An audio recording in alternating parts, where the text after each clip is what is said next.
Hey, YouTube world. Ed Kirkpatrick here. This is one of those rebroadcast. So just sharing a link. I'm just going to rebroadcast something here. This fellow you see all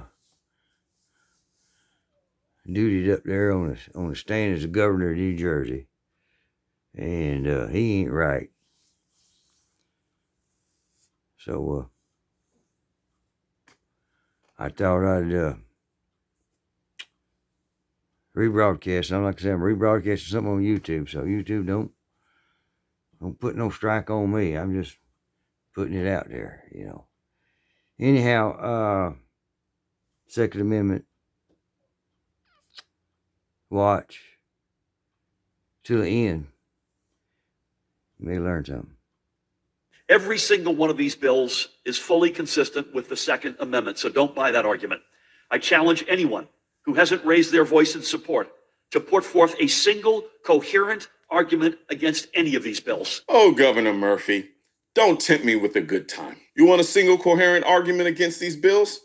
You got it. Understand that New Jersey already has universal background checks, red flag laws, gun storage requirements, an assault weapons ban, a high capacity magazine ban, regulations on so-called ghost guns, and regulations on open carrying of firearms. Aren't those all the same laws that the anti-gun lobby said were common sense and reasonable, and that's all they were asking for? Yet New Jersey has all of these laws and they still want more. They use the words common sense and reasonable the same way an abusive spouse uses words like I love you just to get you to come back right before they beat you again.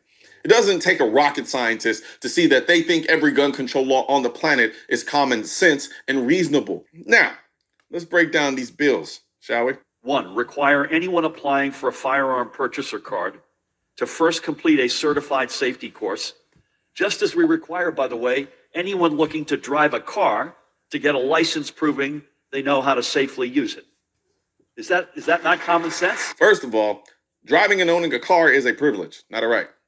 It literally says that on the driver's education website. However, owning and carrying a gun is a fundamental right, not a privilege. So comparing the privilege of driving and owning a car to the right of firearm ownership isn't common sense. It's intellectually and consistently stupid. Besides, we don't require a driver's safety course to own a car. It's only required if you want to drive the car on public roads. But whatever.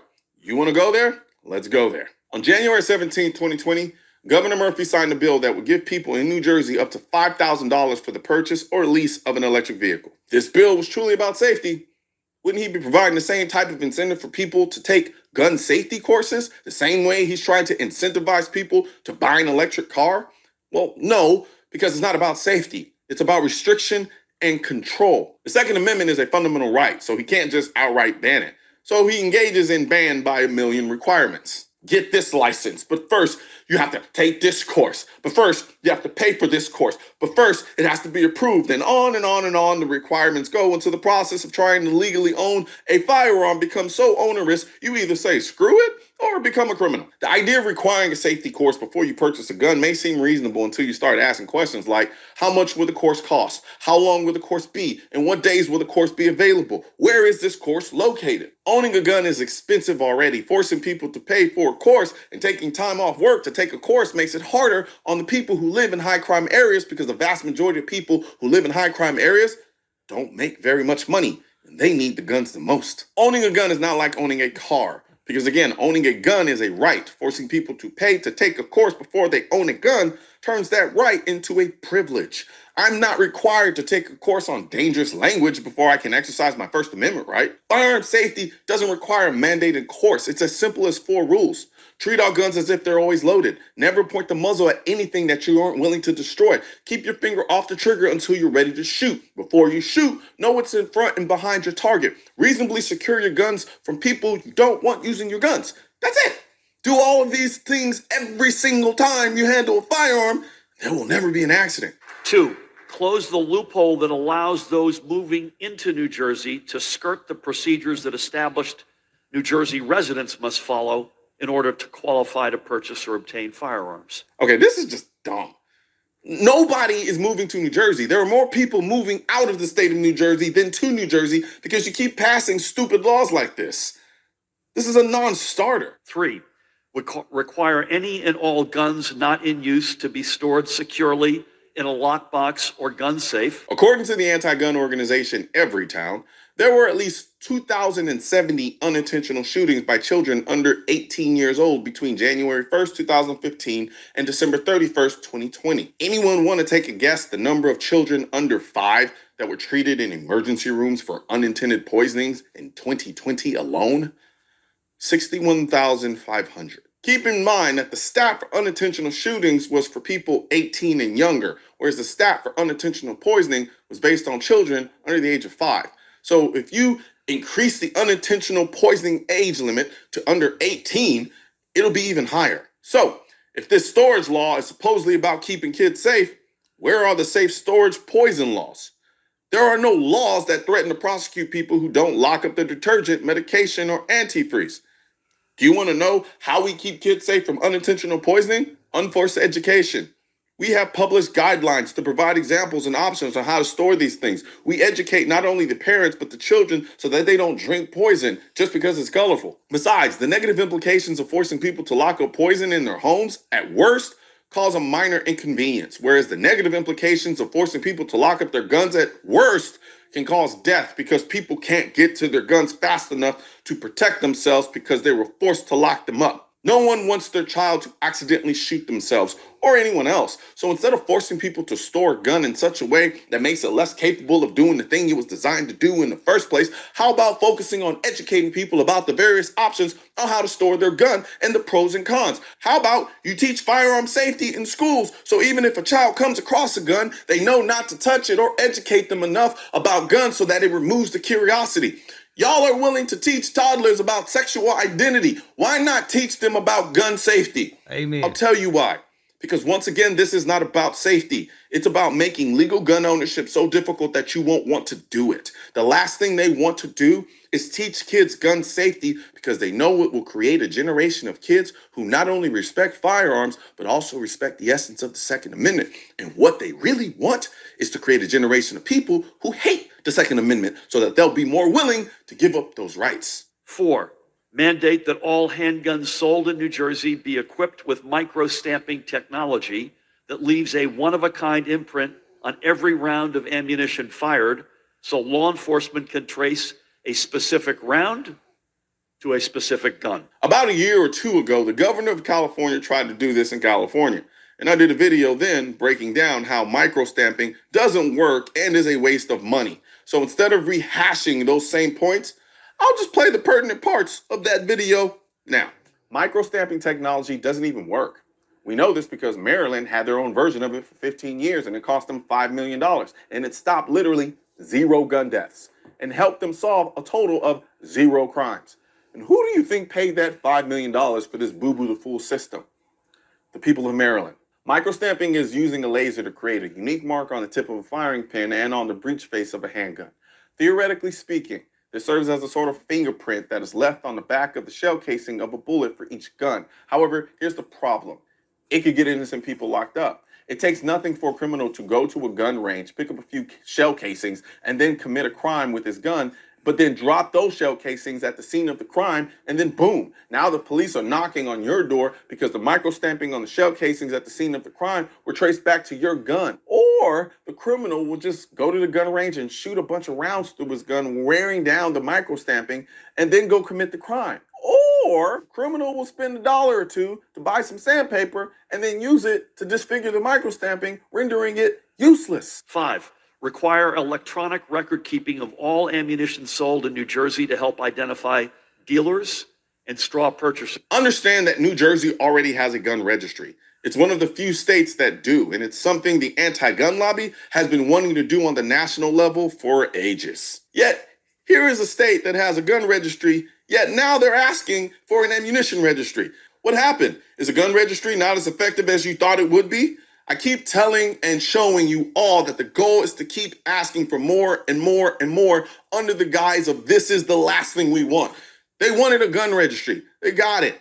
Now they want an ammunition registry. And if they get that a couple of years later, after it proves that it has done nothing and had no effect whatsoever, they'll be asking for another restrictive gun law to make gun ownership even that much harder. This is stupid. You can make ammo easier than you can make a gun, and criminals are still getting their hands on guns, even with a gun registry. So what makes you think an ammo registry is going to do anything? 6, once and for all, ban the sale of 50 caliber firearms. 50 caliber firearms, by the way, can take down helicopters. The Ukrainians need them. We don't need them in New Jersey. Who can seriously argue that these weapons of war belong on our streets? He says Ukraine needs 50 cals, not people in America. Keep in mind, though, that the Second Amendment was written so that people can have the necessary arms to fight back against a tyrannical government. Yet this fool's example to justify why we don't need these type of arms is a country whose people are actively fighting a war against a tyrannical government. He literally defeated his own argument while validating the whole purpose of the Second Amendment and why we should have 50 cows with his own example.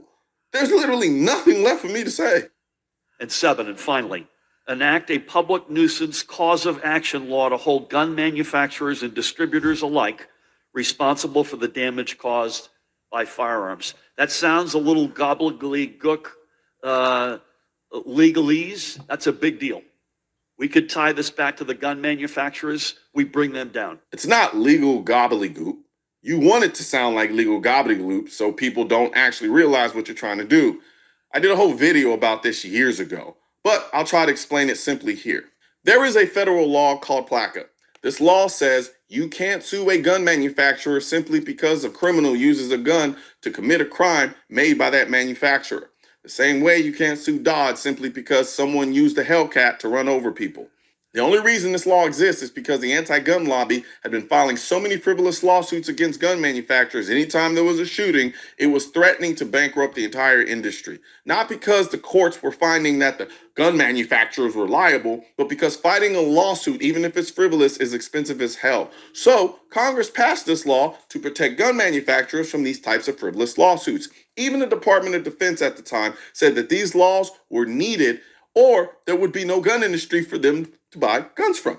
However, recently the anti-gun lobby found what they think is a workaround to this law that would allow them to start filing frivolous lawsuits against gun manufacturers again on the state level.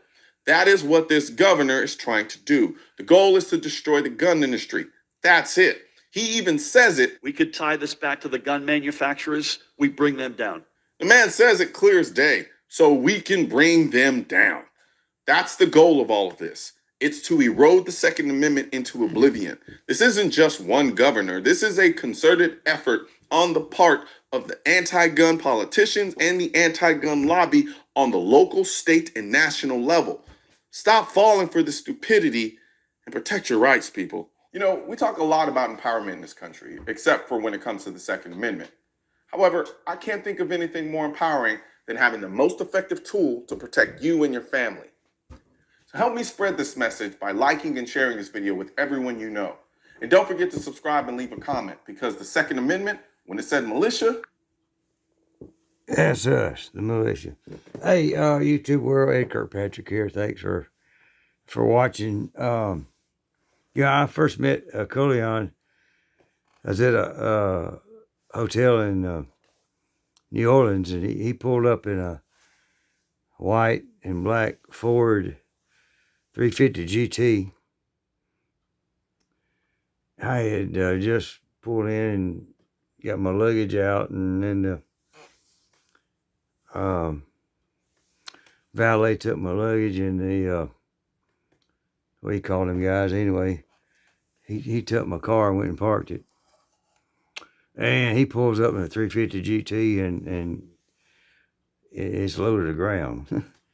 He crawls out of that thing, his 9mm hits the pavement. He picks it up, puts it back where it was, stands up and throws me the keys. So